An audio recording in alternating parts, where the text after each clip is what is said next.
지난번에 했던 수업에 의해서, 그쵸? 우리가 여태까지, 그쵸? 연력학 제1법칙이라 그랬어요. 클로즈 시스템이나 오픈 시스템에서 에너지와 관련된 방정식을 만들고 그 속에서 다양하게 파생이 됐죠. 뭐, 베르누이 방정식도 얻었고, 그쵸? 여러 가지 식을 얻었는데 그 식을 직접 적용해서 쭉 지난번에 풀어봤어요. 자, 그 식을 직접 건물에다가도 적용을 해봤어요. 그쵸? 건물에서 그러면 연력학 제2법칙을 우리 건축물에다가 적용했을 때 어떻게 하면 에너지를 줄일 수 있느냐? 특히 일과 관련된 부분이죠. 이 W를 줄일 수 있느냐? 중요한 부분이기 때문에 반복되더라도 좀 얘기할게요. 그렇죠? Q값을 줄여야 돼요, 건물에서. Q값을 많이 줄여야지 이게 줄을 거예요. 어떻게 줄이느냐? 그렇죠? 일단 외피의 단열. 외피도 줄이면 좋겠죠? 외피의 면적을. 쓸데없이 외피의 면적을 복잡하게 해서 외피의 면적이 넓으면 넓을수록 주변과 열교환하는 기회가 늘어날 거 아니에요.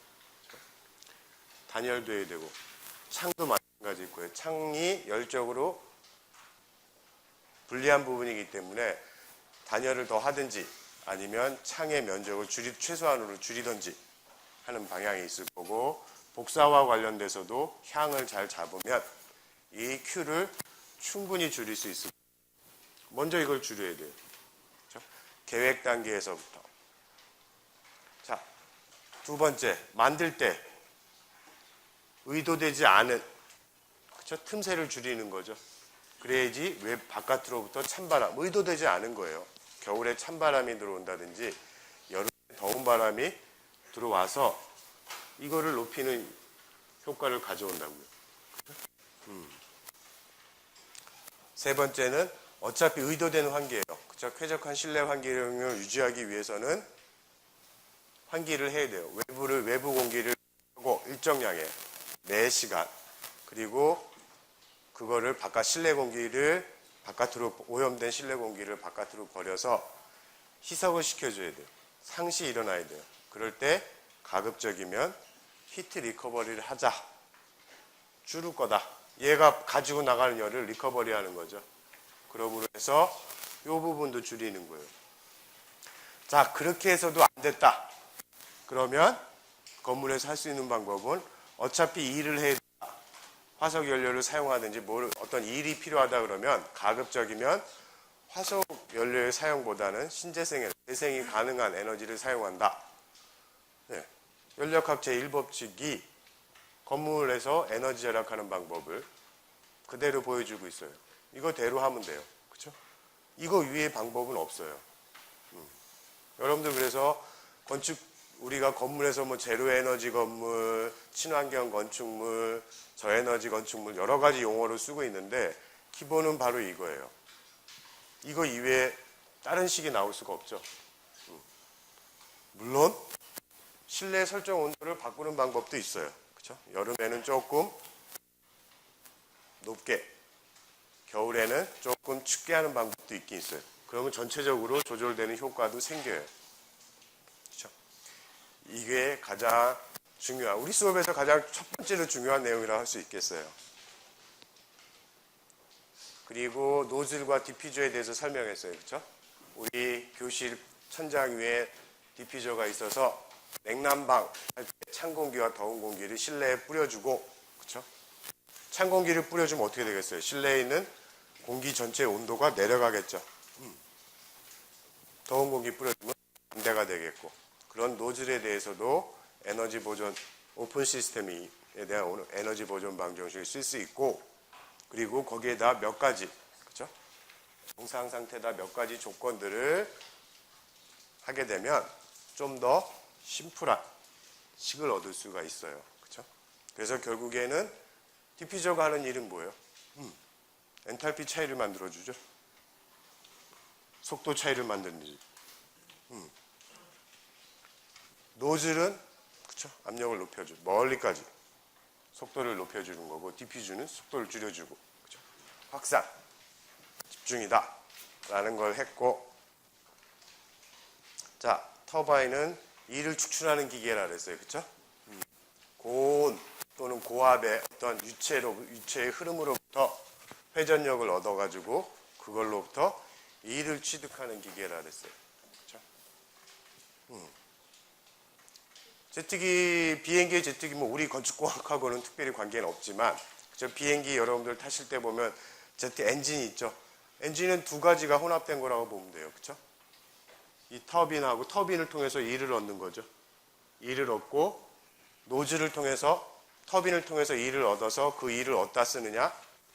제트기 엔진 앞에 압축기가 있죠. 여러 가지 날개가 여러 단으로 구성되어 있는데 여러 스테이지로 구성되어 압축 공기를 얻고 거기서 연료를 분사해서 후반부에는 노즐을 접촉한 거죠. 그렇죠? 그러면 제트기 엔진은 앞부분에는 압축기, 중간에는 연소부, 후반부에는 터빈이 있고 그 마지막에 노즐이 순차적으로 구성된 거예요. 그러므로 해가지고 추력을 얻는 거죠. 그것도 이런 식으로 해서 계산을 할 수 있다 그랬어요. 자, 오늘 배울 부분은 책에서 보면 238페이지요. 그쵸? 압축기, 블로워, 팬, 펌프예요. 여러분들이 건축물에서 가장 빈번하게 쓰이는 기계들이에요. 그쵸? 압축기, 어디서 쓰일까요? 에어컨디셔너, 그쵸? 압축해야 돼요. 냉매가 압축 수축해가 압축 팽창해가지고 계속 열이 이동시키는 데 써요. 에어컨디션 하는 데 쓰고, 또 냉장고에도 들어가 있어요. 그쵸? 또 팬 많이 들어가 있죠. 천장에서 디퓨저에서 바람이 나오려고 팬으로 바람을 불어줘야겠죠. 뭐 블로워라 그러기도 하고 팬, 펌프, 건물에서 물을 쓰려면 여러분들 12층, 20층에서도 물이 콸콸 나와야 돼요. 수도는 1층에서 오는데, 그렇죠? 1층에서부터 펌프로 끌어올려줘가지고 물을 쓸 수 있도록 해줘요. 어떻게 보면 건물에서 혈관과 같은 구실들을 해주는 것들이에요. 팬은 건물의 공기를, 폐와 같은 역할을 해주는 거고, 펌프는 혈액을, 물순환이죠.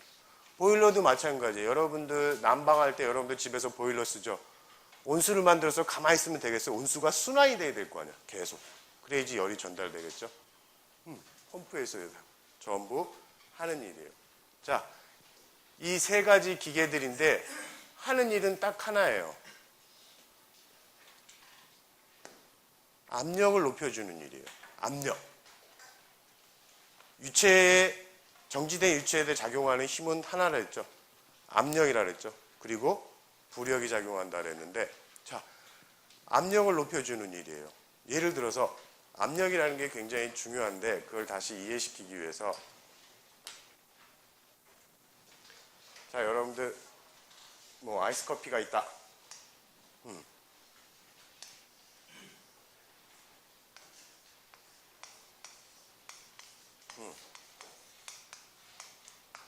오늘도 드시고 계시는 분들 많은데 스트로라 그러죠. 빨대를 넣어서 여러분들이 마실 거예요. 그렇죠? 자, 이것도 분명히 팬하고 펌프하고는 틀리지만 원리는 압력이라는 걸 이해하는 데 도움이 될 거예요. 자, 기본적으로 여기에는 언제나 우리가 느끼지 못하지만 대기압이라는 게 작용하겠죠. 물론 빨대 속에도 대기압이 작용할 거예요. 그렇죠? 그러니까 이렇게 물이 같은 선상의 높이에 있을 거예요. 하지만 우리가 이 빨대를 압력을 대기압보다도 조금 낮게 유지한다면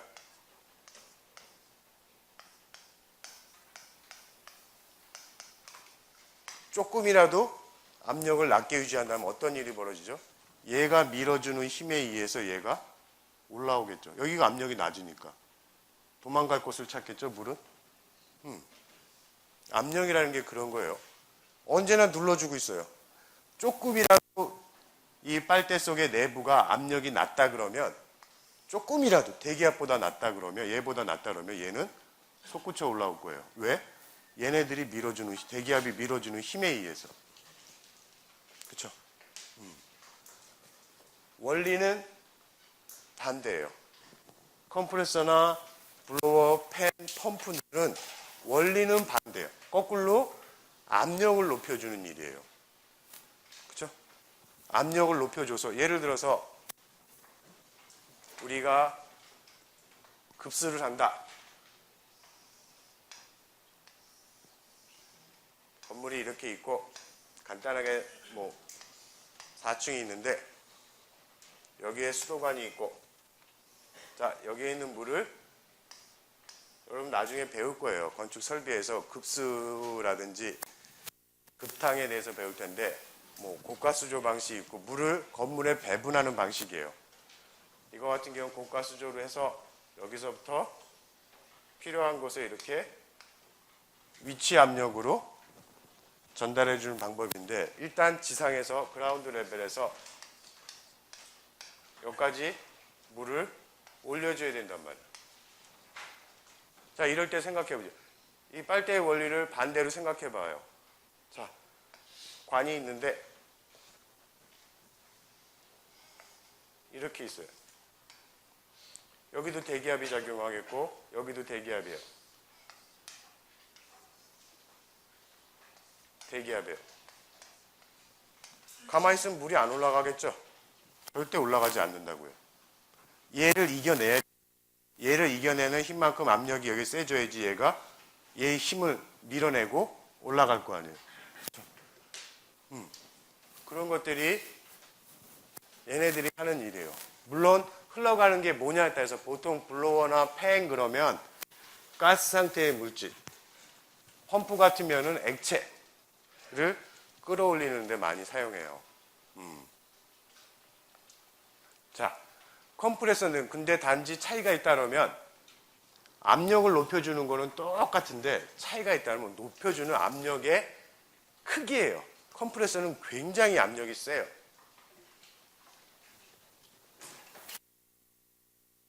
이 큰 압력을 유지해 주는 거고 블로어나 팬 같으면 쉽게 생각하면 여러분 선풍기 생각해도 돼요.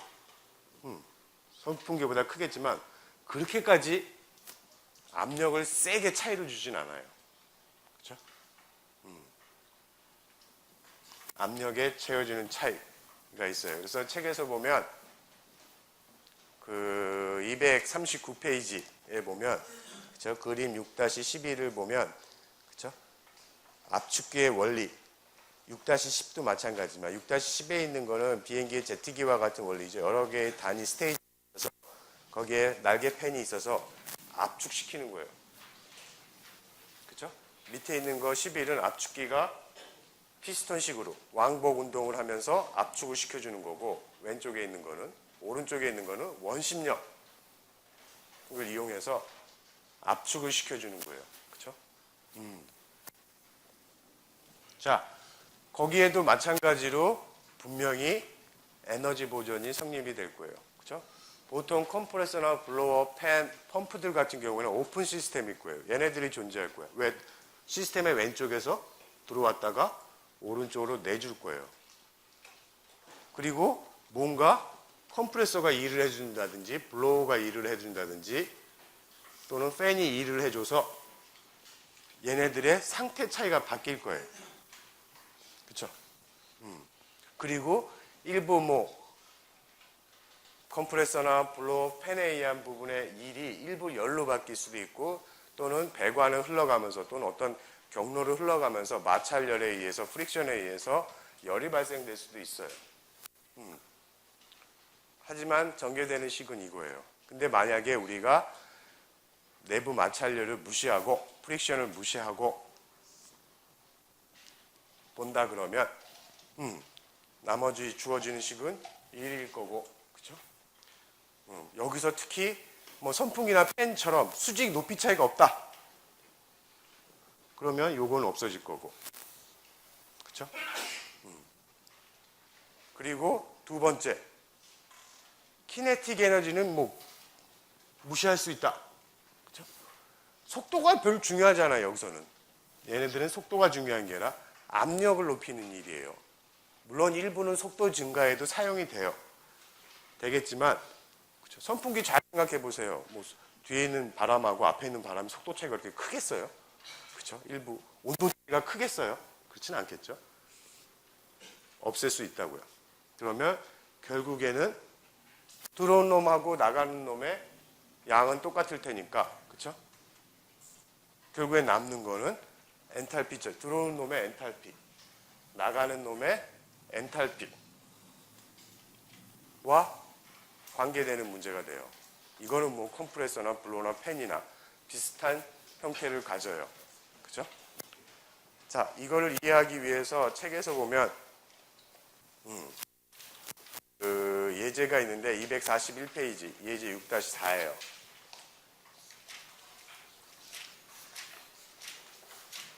그래서 한번 볼까요? 컴프레서에서 팬에서 펌프에서 어떤 일이 일어나는지 한번 볼까요?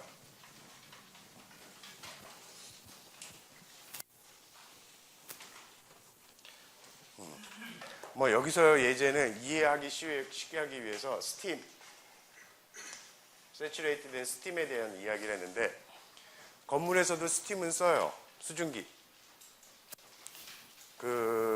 뭐 수증기로는 우리 보통 100도잖아요. 그거보다 더 고온의 수증기들을 쓰기도 해요. 왜? 온수를 통해서 멀리까지 물을 전달해 주는 것보다 수증기, 고온, 고압의 수증기를 통해서 열을 전달해 주는 방법이 훨씬 쉽거든요. 한꺼번에 많은 열을 전달해 줄 수가 있어요. 예를 들어서 건물이 30층이다. 뭐 25층이다.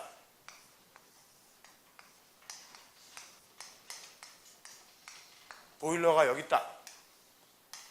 여기서 각 층에 온수를 보내줘야 된다.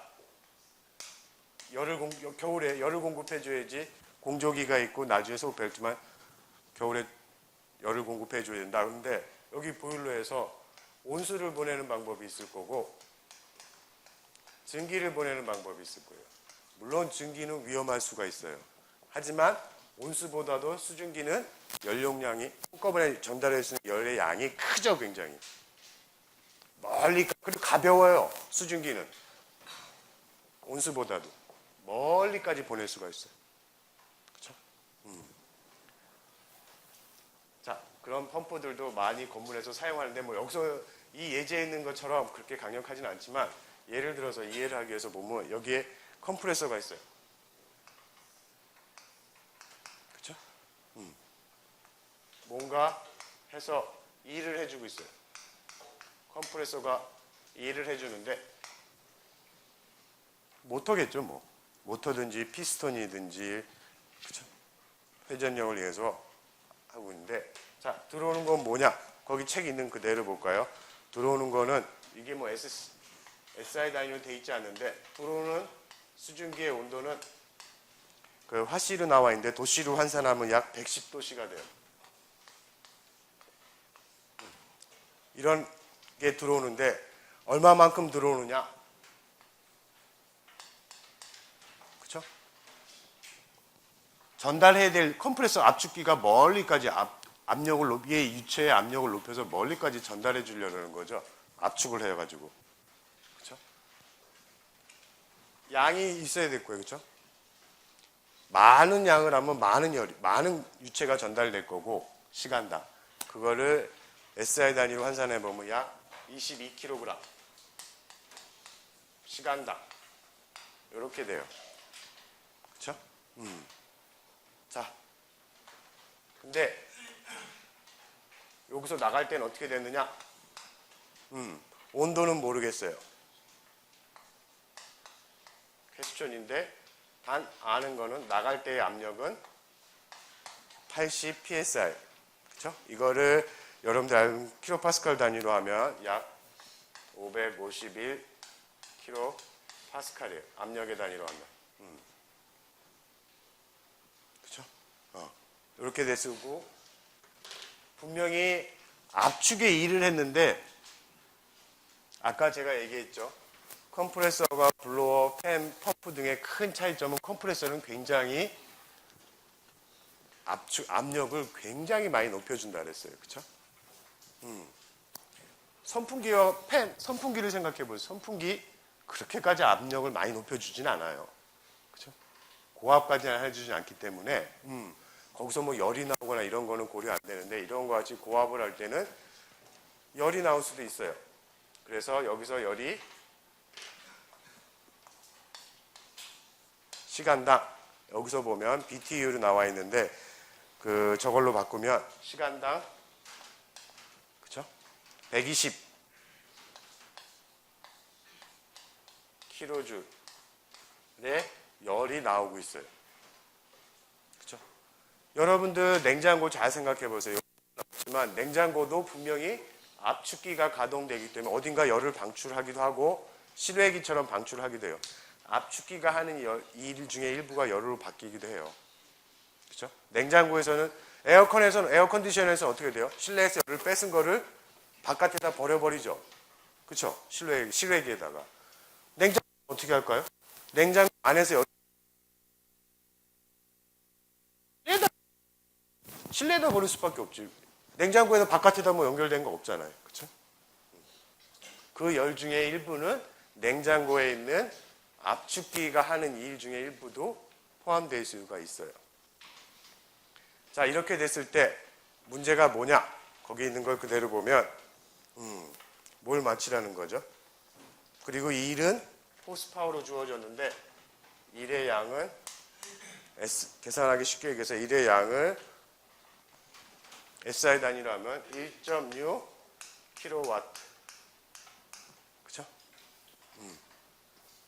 킬로와트라는 건 와트는 줄 퍼 세크예요. 일률이죠. 시간 동안 얼마만큼의 일을 하느냐. 자, 이렇게 됐을 때 일을 했을 때 주어진 문제는 나가는 곳에 이 온도를 구해봐라. 도대체 이 온도가 압축도 됐는데 이 온도가 얼마가 됐을까? 이거보다 높아졌을까요? 낮아졌을까요? 압축일을 해줘서 압력도 높아졌지만 컴프레서 같은 경우에는 굉장히 고압이 되기 때문에 이것도 뭔가 변화가 있을 거예요. 그렇죠? 그러면 여기서 이 식 그대로 적용해가지고 가면 넣으면 되겠죠? 그렇죠? 여기다가 식을 그대로 적용하면, 그렇죠? 거기 있는 식을 그대로 적용하면 일단 정상 상태라니까 델타 E는 시스템 내부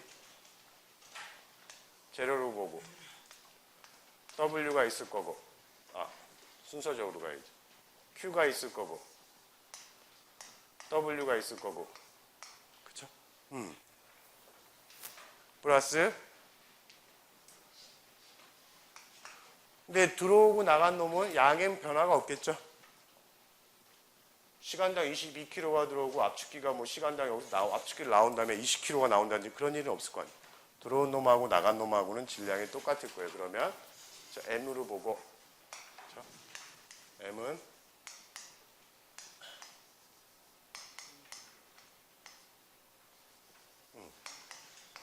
M으로 볼 거고 분명히 그러면 엔탈피 차이일 거예요. 이렇게 될 거예요. 그렇죠? 이거 부호가 반대로 됐다. 이렇게 될 거예요. 자, 여기까지만 풀게요.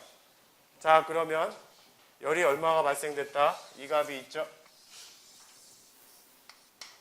일이 얼마가 했다? 요 일이 있을 거예요. 그렇죠? 자, 그러면 온도를 맞추려면 요 값을 알아야 돼요. 그렇죠? 요 값을 알아야 되죠. 어떻게 구할 거야? 여기 엔탈피. 지난번 수업 끝나고도 그런 질문이 있었는데 그 엔탈피를 어떻게 구할 거야? 그렇죠? 온도가 주어졌죠? 온도에 세츄레이트 된 수증기라 그랬죠? 그래서 여러분들이 그런 것들을 다 구해 놓은 게 있는데 부록을 가서 보세요. 책 맨 뒤에 보면 부록에 보면 734페이지에 그쵸? 각 온도에 따른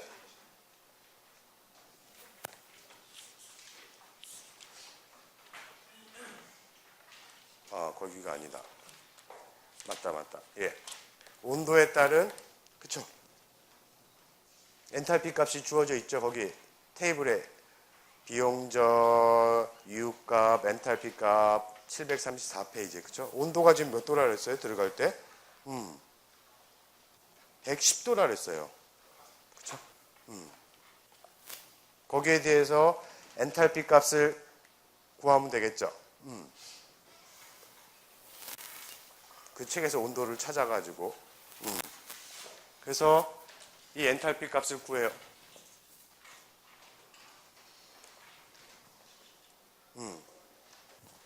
요 엔탈피 값을 구한단 말이에요. 뭘 가지고? 세츄레이트된 상태. 자, 그걸 가지고 그러면 H2를 알아야 될 거 아니야. 요거는 구했어. 테이블을 통해서 엔탈피 값이 얼마다. 자, 나가는 측의 엔탈피는 요 압력 조건이죠. 551kPa. 똑같이 그 테이블에서 0.5 정도를 보세요. 그쵸? 테이블 735페이지에 있는 거 보면 압력이 0.5 메가파스칼일 때의 엔탈피 값이 쭉 나와 있어요. 약 그게 계산해 보면 자, 이거 알았어요. 파랗게 할게요. 이 값 알았습니다. 이 값 알았습니다. 그리고 이 값 알았습니다. M은 어디서 왔을까요? M은 여기서 왔어요. 자, 남은 건 뭐가 남죠? 얘만 남았죠. 그럼 얘를 구할 수 있을 거 아니에요. 그쵸? 어떤 상황에서 압력이 551kPa 정도 되는 상황에서의 엔탈피 값을 구할 수 있을 거예요. 그러면 그 엔탈피 값을 구한 거를 가지고 약 엔탈피 값이 나오면 2950 정도 나와요. 그러면 표 735페이지에서 엔탈피 값이 약 2950이 넘는 부분을 찾아보세요. 그러면 약 250도 내외 정도가 돼요. 온도가. 여기 있잖아요. 위에 296을 찾으면 그 옆에 온도가 나오죠. 여기 압력을 먼저. 압력이 550kPa니까 메가파스칼로 하면 이 정도 되겠고 거기에 H 값이 2900 정도 되니까 이 정도 선상에서 나와요. 그러면 그때의 온도를 알 수 있죠. 그러면 그 온도가 약 이거로부터 테이블을 통해서 물론 테이블을 통해서 약 250도 내외 230이나 200 정확한 값은 몰라요. 얼추예요. 테이블만 보면. 압축을 했는데 압력만 늘어난 게 아니라 열도 배출이 되고 온도도 올랐죠. 이 관계를 이해하라는 게 그 예제예요.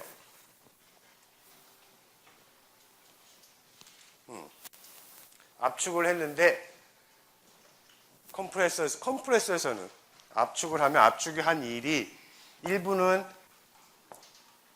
열을 발생시켜서 바깥으로 배출하는 거하고 일부는 얘의 온도가 압력만 높이는 게 아니다.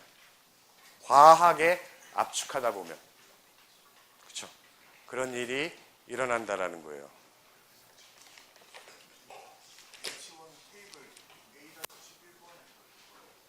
H1 값도 테이블에서 읽는 거고 이 온도 가지고 H1을 찾고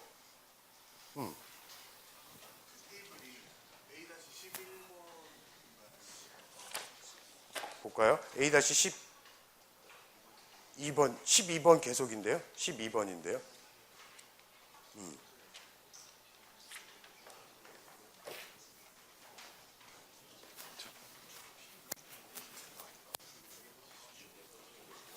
자, 두 번째. 자, 압축기는 이렇게 되지만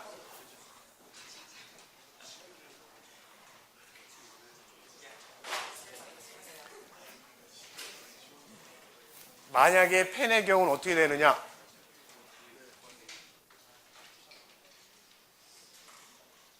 팬에 대해서는 어떻게 되느냐?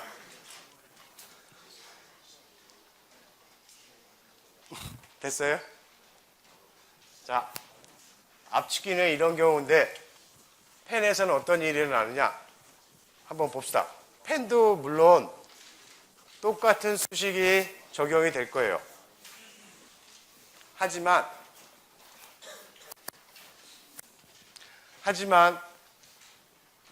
팬이나 블로어는 압축을 그렇게까지 온도나 열이 발생되도록 안 하죠.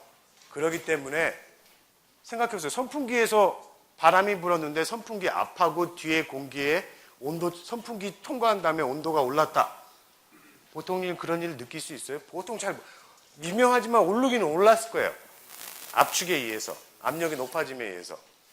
하지만 그거는 대부분 무시할 수 있고 주로 팬이나 블로어가 해야 될 일은 압력을 변화시키는 일이라 그랬어요. 그래서 엔탈피를 이렇게 높여보면 요거는 비용적이에요. 그렇죠? 엔탈피는 이렇게 표현된다 그랬어요. 엔탈피가 왜 이렇게 표현되는지, 그렇죠?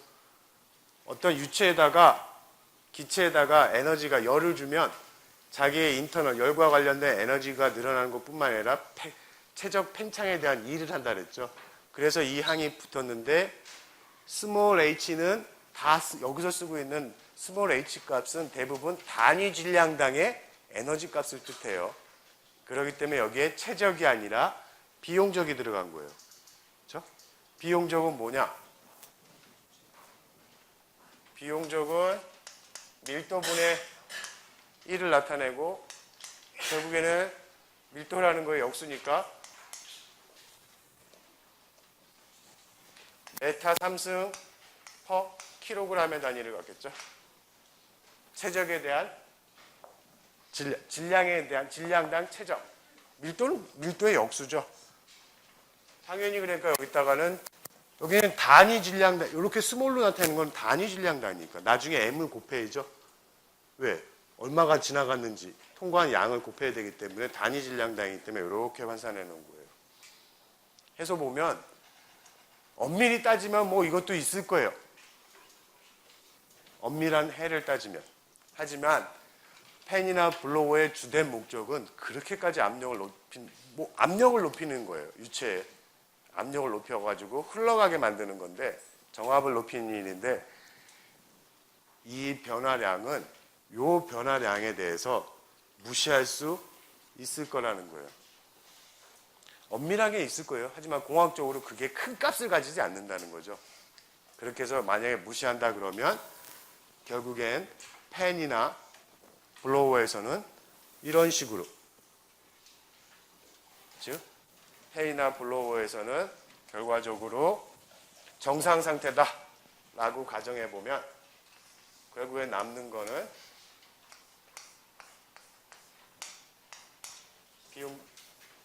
그쵸? 질량에다가 속도에다가 비용적에다가 압력 차이일 거예요. 앞뒤의 압력, 이 일이 요 압력 차이를 만들어내는 거죠. 팬이나 블로어에서는.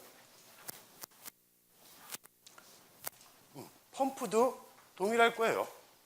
왜? 펌프는 보통 펌프는 우리가 액체를 보내는 걸 펌프라고 하잖아요. 펌프를 통과한 다음에 액체의 온도 마찰 저항이나 일부 일에 의해서 열은 올라갈 수 있어요.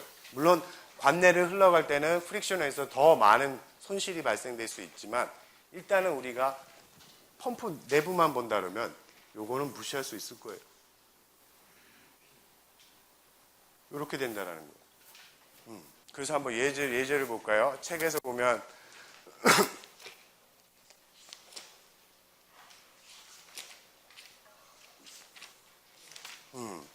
예제 6-5번이요. 한번 볼까요?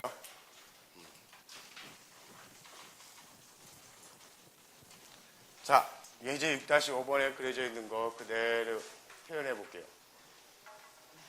뭐 그림을 제대로 잘 그리지 못해서 펌프예요. 그렇죠? 들어오는 쪽이 있고 나가는 쪽이 있을 거예요. 우리가 주목하고 있는 거는 이건 펌프예요. 주목하고 시스템은 요거다.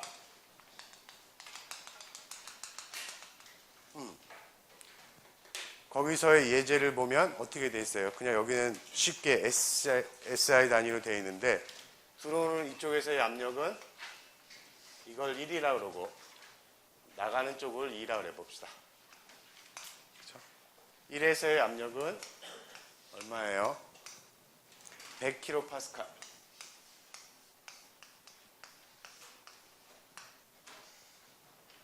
그렇죠? 그리고 흘러가는 유체가 뭐냐? 오일이다. 오일인데 오일의 비중량이 0.82다. 비중량이라는 게 뭐예요? 물과 밀도를 비교한 거죠. 그렇죠? 물에 대해서 0.8이니까 이거를 밀도를 환산하려면 어떻게 될 거예요?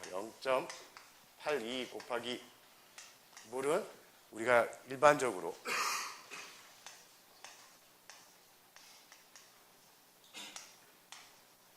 밀도를 갖죠. 그렇죠? 요 값이 얘의 밀도라는 거죠. 자, 이렇게 된다. 물보다는 그러니까 가벼운 기름이 흐르는 거예요. 이게 뭔지는 저도 잘 모르겠어요. 이게 뭐 자동차인지 선박인지 어떤 건지 모르겠는데 그렇게 돼 있고 그 다음에 나갈 때는 속도가 주어져 있어요. 이거는 이렇게 표현하지 말고 속도니까 속도가 얼마죠? 12m/s인가? 12m/s고 압력은 얼마가 됐어요? 늘어났어요. 550kPa로 압력이 늘어났어요.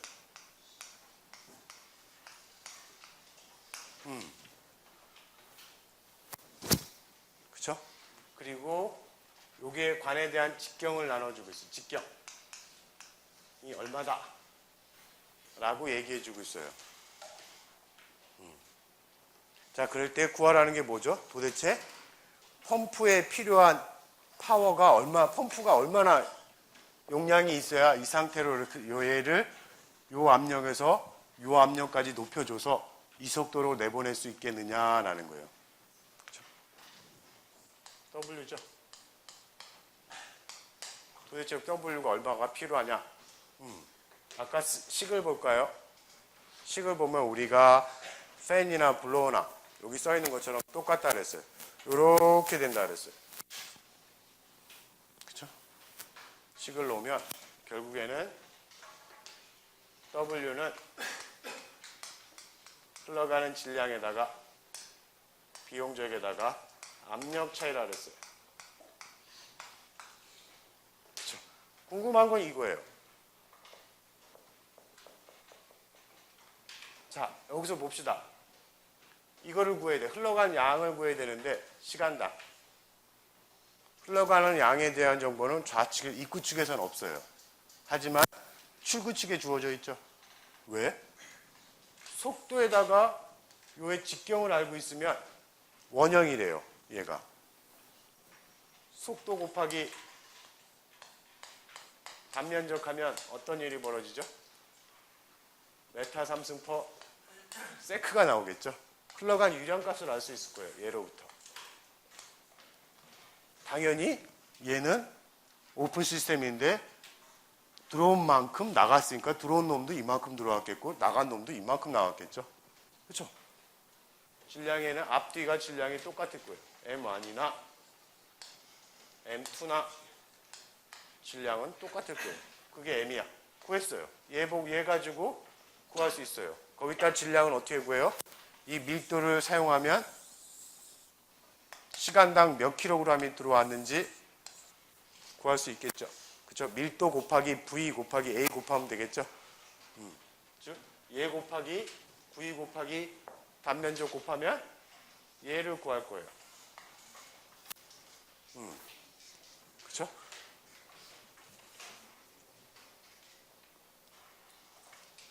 그리고 그렇죠? 자, 여기서 비용적에 대한 문제가 남았어요. 자, 근데 오일인데 우리가 물이나 가스의 경우에는 뭐 이산기체의 경우도 있지만 액체의 경우 우리가 이 안에서 압축됐다고 보기는 어렵죠.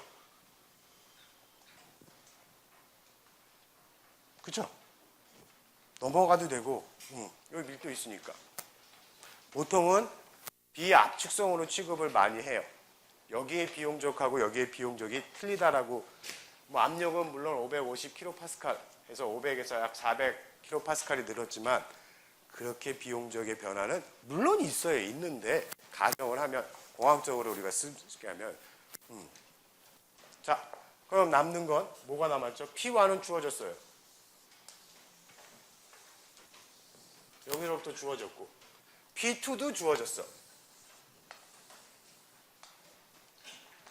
남은 건 뭐예요? 금방 구하네. 그러면 이 펌프가 얼마만큼의 용량이 있어야 되겠구나. 예제에서의 계산 결과를 보면 마이너스 2.65kW. 마이너스가 붙은 이유는 시스템이 외부로부터, 그쵸? 내가 해주는 거는 플러스예요. 외부로부터 받는 거는 마이너스예요. 외부에서 마이너스 2.86kWh만큼 이를 얻어야 이런 상태를. 그러니까 펌프의 용량이 이 정도 돼야 된다. 이거를 가르쳐줘요. 자, 만약에 이거를 건물에서 볼까요? 똑같은 일이 건물에서도 일어납니다. 생각해 봅시다. 여러분들 이제 건축 설비 개론 수업, 건축 설비 수업을 듣고 있을 텐데 급수가 있을 거예요. 물론 순환수도 있고 뭐 보일러 순환수, 냉각수 순환수 여러 가지 순환수가 있지만 여기서 한번 급수의 얘기를 들어봅시다.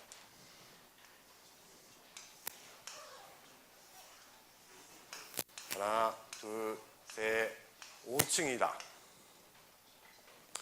5층에 물을 보내야 돼요.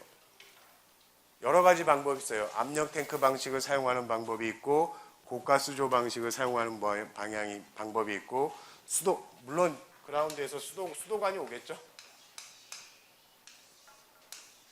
수도관, 상수도 일 거예요. 수도관이 올 거예요. 여기 압력이 약 어느 정도 되냐면, 그쵸?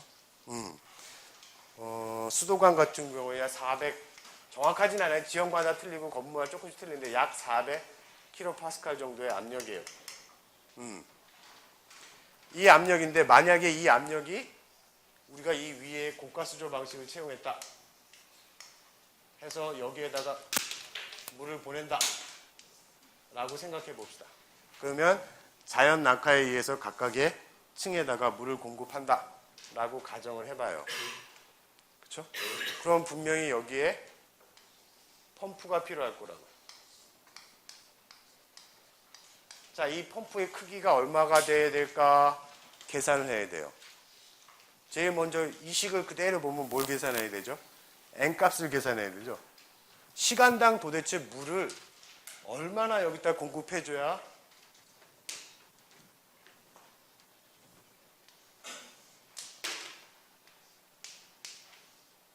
수도꼭지가 되겠죠. 세면대가 될 수도 있고 보일러가 될 수도 있고 샤워기가 될 수도 있고, 그렇죠?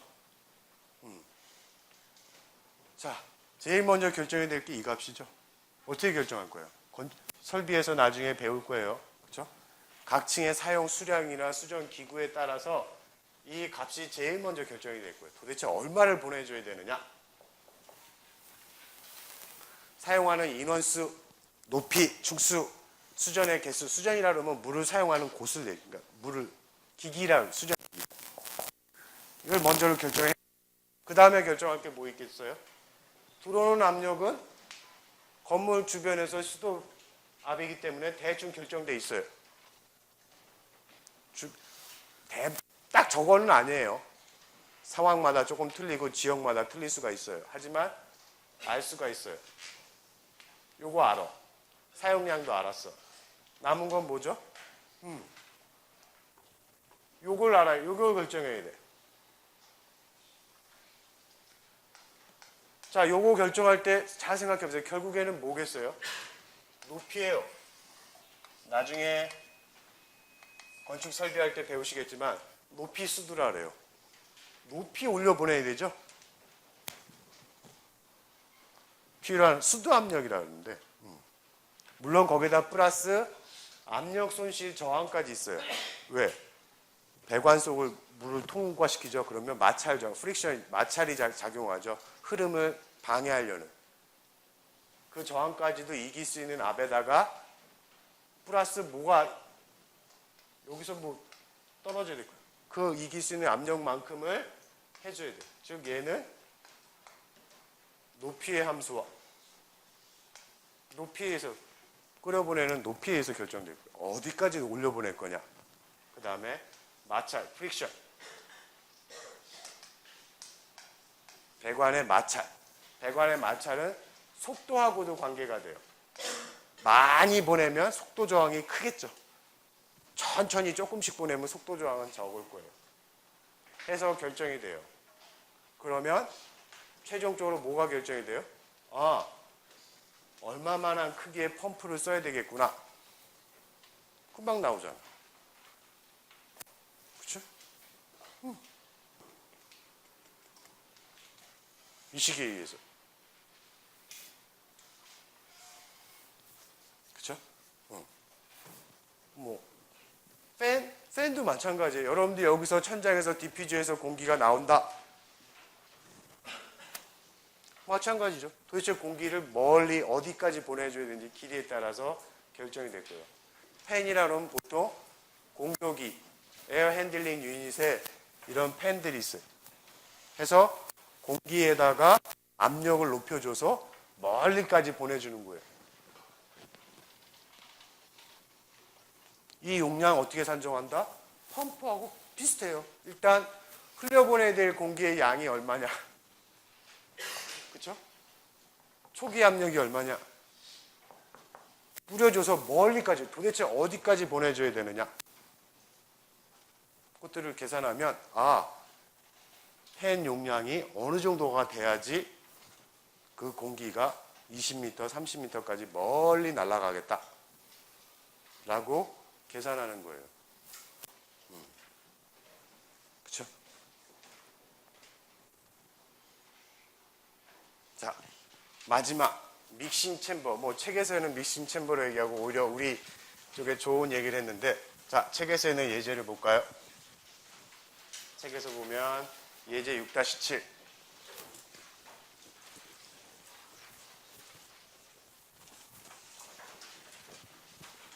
자, 그러면 한번 우리 믹싱이 뭐예요? 섞이는 거죠. 건물을 한번 생각해 볼까요?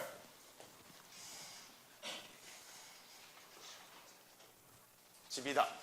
뭐 건물이라고 생각해 주세요. 여러분들 알기 쉽게 뭐 이런 식으로 단면을 그리는데, 자, 사람이 있다. 여기다가 에너지 보존식을 적용시켜 볼까요?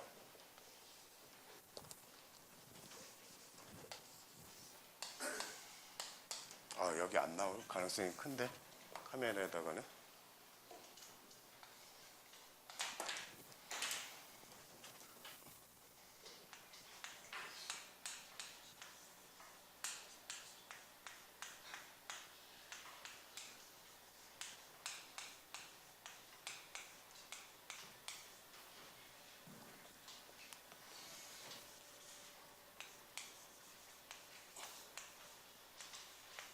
이렇게 봅시다.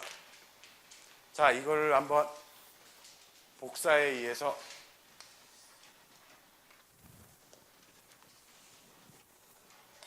건물에다 한번 적용시켜 봅시다. 태양 복사 에너지야.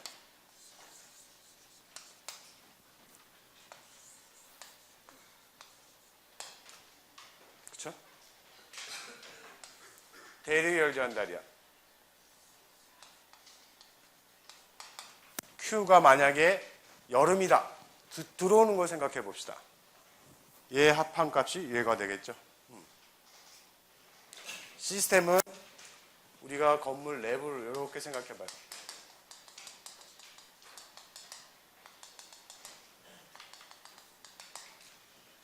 시스템 내부에 공기가 가지고 있는 에너지예요. 자, 또 열과 관련돼서 볼까요? 실내온 예를 들어서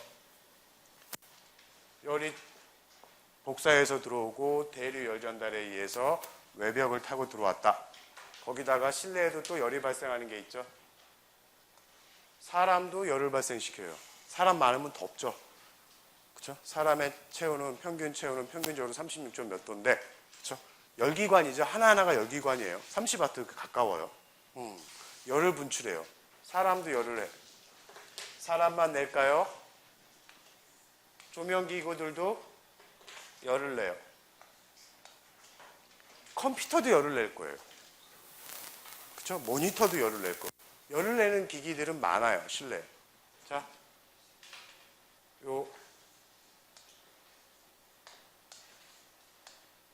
조명, 라이팅. 자, 요런 걸 다 합하면 얘가 되겠죠. 끝났어.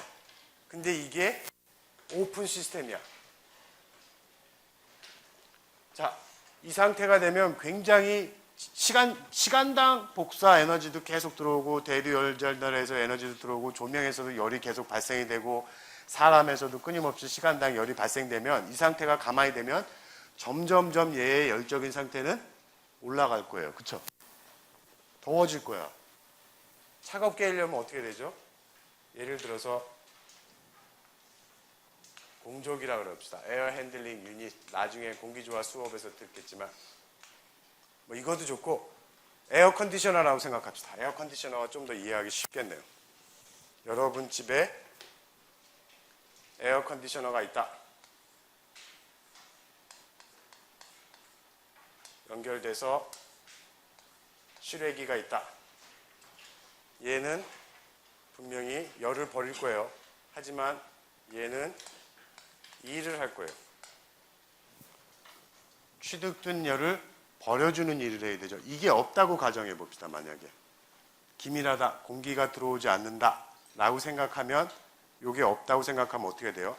들어온 열만큼, 시간 동안 들어온 열만큼 시간 동안 얘가 빼주는 일을 해줘야겠죠. 그래야지 정상 상태, 온도가 오르지도 않고 낮아지지도 않는 상태가 유지가 될 거예요. 자, 여기다 이제 더 복잡해져요. 뭐가 복잡해지냐? 환기를 해야 된다 그랬죠. 외부 공기를 집어넣어줘야 돼. 왜? 이 상태로 꽉 막혀 있으면 실내 공기가 오염이 되고, 그렇죠? 자, 그걸 공기의 흐름을 파란색으로 나타내 볼까요? 자, 일부 이쪽에다 그릴게요. 일부 외부 공기를 집어넣어서 실내 공기를 버려줘야 돼요.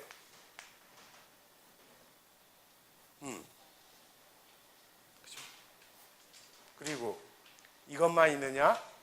틈새를 통해서 공기가 들어왔다가 나가기도 해요. 유도하지 않은 거예요. 하지만 전혀 복잡하지 않아요. 그게 없는 경우 풀었죠. 요 값 알고 요 값 알고 요 값 알고 요 값 알고 그러면 W 값을 구할 수 있다 그랬어요. 자, 인데 거기다가 믹싱이야. 예제에 있는 것처럼. 그쵸? 페이지 246. 자, 들어오는 공기에 엔탈피 있겠죠? 들어오는 공기에 엔탈피 있을 거야. 나가는 공기는 어떤 상태겠어요? 실내에 있는 공기의 엔탈피겠죠? 인도어 에어에. 실내 공기가 나가니까. 나가는 공기에 엔탈피 있을 거고. 그리고 얘도 분명히 얘는 얘하고 똑같을 거고. 여기서 틈새 나가는 놈도 엔탈피 값은 똑같을 거예요. 들어온 놈들이야 외부에서 들어오는 공기의 엔탈피를 가지고. 온도겠죠? 엔탈피 쉽게 하면 열적인 상태. 실내는 열적인 상태가 될 거예요. 자, 그러면 여기서 이 식을 보면 들어오는 놈, 환기에 의해서 들어오는 놈,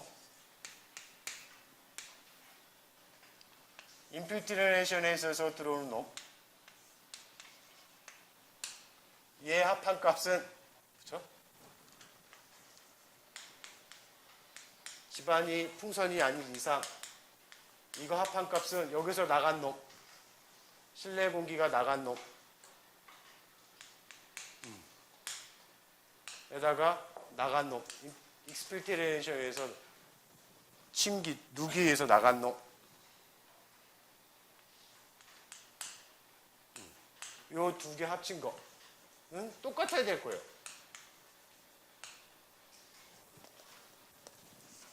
즉, 얘 두 개 합친 값은 똑같아야 될 거예요. 풍선이 두 개 들어왔으면 그 값만큼 실내에서 나갔어야지, 공기가. 그쵸? 요 M은 저걸 통해서 구할 수가 있을 거예요.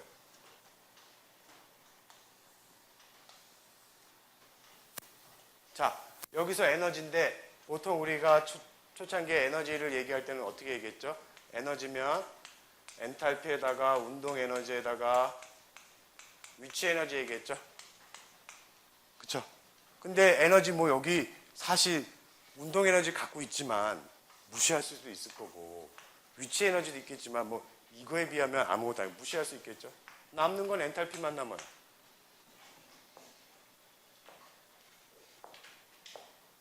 그쵸? 그러면 예식은 간단하게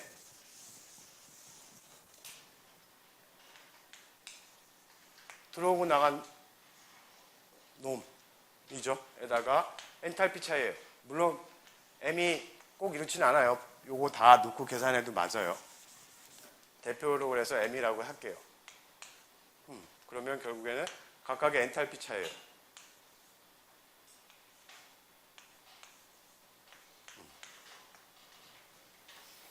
그렇죠? 자, 실내 공기의 엔탈피는 어떻게 구할까요?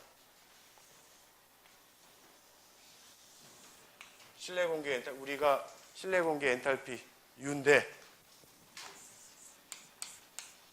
이렇게 구하는데 온도가 때문에 물론 실내 공기가 온도가 팽창해서 일은 했겠지만 우리가 건물에서 온도가 올라간다 내려간다 해도 5도 10도 내외예요.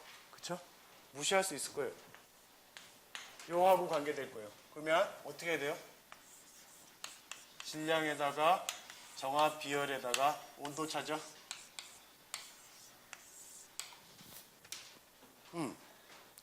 이 엔탈피를 구했어. 엔탈피 값 여기 열값을 여기다 넣어놓고 공기의 질량 어떻게 구해요? 밀도에다가 최저 곱하면 전체의 공기의 질량을 알 수 있겠죠.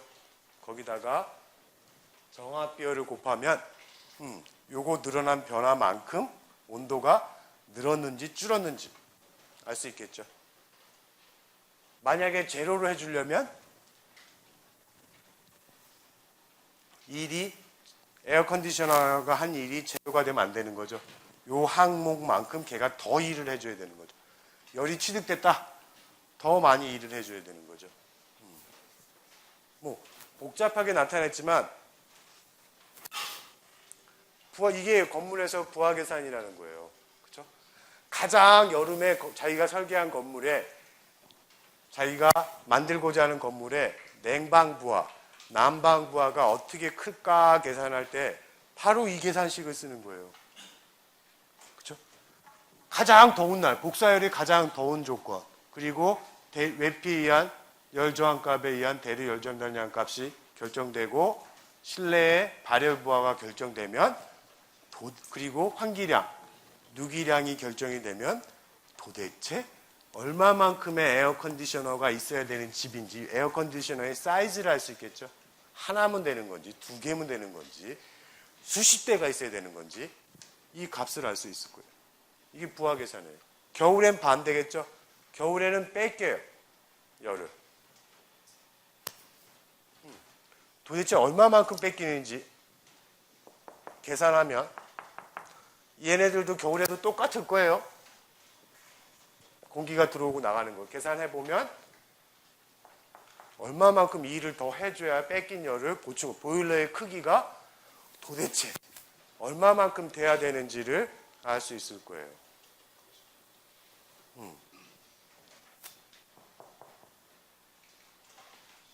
나중에 4학년 때 건물 에너지 해석에서 부하 계산을 배우는데 이게 기본이 돼서 부하 계산하는 거예요. 자, 됐고 마지막 지난번 수업에서 얘기한 것처럼 그렇죠? 우리가 건물에서 에너지 절약하는 방법 여기 설명을 했어요. 그렇죠? 어차피 환기하고 할 거 버릴 거 그냥 버리지 말고 이 부분이죠. 요 두 개를 그냥 버리지 말고 아깝잖아요. 여름에는 찬 공기 그냥 버려. 겨울에는 더운 공기 그냥 버려. 얘와 얘가 가지고 나간 열을 얘에다 전달해주면 들어올 때 결국에 얘 일이 줄겠죠. 열교환해주는. 열교환하자. 그렇죠? 물론 책에서는 다른 열교환 장치들을 많이 하고 있는데 우리 수업에서는 건축공학부에서 특히 환기와 관련된 열교환 장치를 히트 리커버리 시스템이라고 열 회수 장치. 열을 회수해. 지난번에 설명을 했을 거예요. 그렇죠? 겨울이다. 실내 20도를 설정했으니까 20도 공기가 나갈 거예요. 왜 공기를 하는 실내 공기를 깨끗하고 쾌적하게 건강한 상태를 유지하기 위해서라 그랬어요. 매 시간 그렇게 공기를 순환시켜줘야 돼요. 버려주고 신선 공기 넣어주고. 그래서 실내 공기 오염물질의 농도를 희석해서 낮춰줘야 돼요. 자, 그러면 이게 없으면 어떻게 돼요? 20도씨 공기 그냥 버려버리고 0도씨 공기가 바로 들어오니까 얼마나 집안에서 더 많은 보일러가 돌아가야겠어요. 일을 많이 해줘야겠어요. 너무 찬 공기가 들어오죠. 자, 그거를 조금이라도 얘 그냥 버려요. 10도짜리 그냥 버린다고. 바깥 공기를 딱, 아깝잖아요. 얘가 가지고 있는 열을 들어온 놈한테 회수시켜 버리는 거죠. 회수시켜서 얘가 이렇게만 내려온다 그러면 0도씨 공기 들어오는 것보다는 보일러가 덜 돌아가도 되겠죠. 따뜻한 공기인데. 그게 히트 리커버리 시스템이에요. 환기 설비랑 같이 연동이 돼 있어요. AH하고도 연동이 돼 있고. 그래서 흐트러짐없이 버리질 않아요. 열을. 건물에서도. 에너지를 절약하려고. 버리는 열을 최소한 줄이는 거예요. 생겨먹는 거 어떻게 생겨먹었느냐? 직교하게 돼 있어요. 직교하는데 서로 공기가 섞이면 안 되겠죠. 기껏 신선 공기 집어넣는데 실내 공기랑 섞여서 들어오면 다시 더러운 공기 다시 들어오는 거 아니야. 절대 서로 지그재그가 돼 있어서 섞이진 않게 돼 있어요. 원형인 것도 있고 다양한 게 있어요. 열교환 장치에는. 여기서는 지금 원형이 아니라 직교하는 형태의 것을 보여주는데 원형으로 된 것도 있고 여러 가지가 있어요. 그거는 3학년 때 공기조화 설비 수업에서 들을 거예요. 자, 하는 일은 뭐냐? 마찬가지예요. 여기는 못 들어가요. 그 반대쪽에서는 들어가죠. 이렇게 지그재그 엇박자로. 원리만 설명할게요. 자, 실내에서 나간다. 20도씨가 나가면서 요 플레이트하고 요 플레이트를 데피겠죠. 따뜻하게 하겠죠. 그러면 상하로 그 밑에 들어오는 차가운 공기가 그 따뜻한 플레이트와 만나서 열을 얻고 가겠죠. 실내로. 잘못됐어. 그치. 응?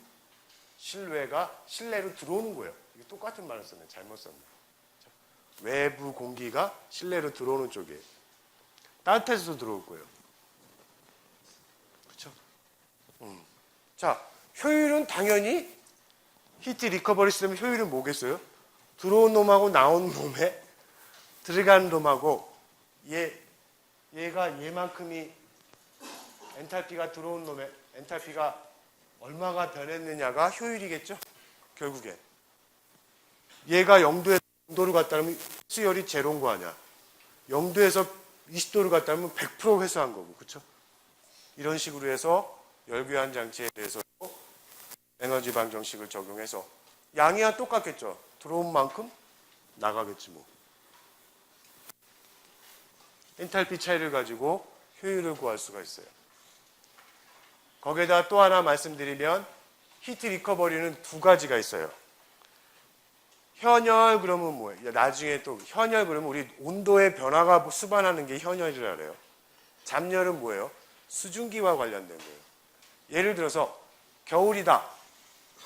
여러분들 겨울에 실내 온도가 높고 그래가지고 가습을 해요. 건조하기 때문에. 그럼 어떻게 해요? 수증기도 같이 나가겠죠. 근데 바깥 공기는 온도도 낮고 수증기의 양이 적어요. 그냥 들어오면은 건조해질 거예요. 기껏 수증기 발생시켜놨는데 수증기 다 나가버려요. 수증기도 회수할 수가 있어요. 모세관 현상을 이용해서 여기에다가 잠열도 서로 상호 간에 전달이 될 수 있도록 하면 나가면서 온도는 낮아지고 수분도 낮아지고 들어오면서 온도도 높아지고 수분도 받는 거예요.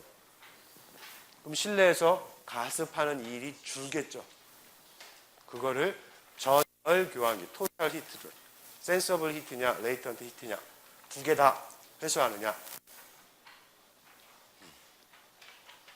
이렇게 건물에서도 이 방정식을 이용해서 에너지에 대한 흐름을 계산할 수가 있습니다. 그렇죠? 그래서 여기까지가 우리가 연력학제 1법칙에서 배웠던 에너지 전달법, 에너지 보존식, 보존 방정식, 오픈 시스템, 클로즈 시스템에 대해서 그걸 가지고 어떻게 활용하고 어떻게 계산할 수 있는 데 대한 이해가 될 거예요. 자, 오늘은 수업은 여기까지 하겠습니다.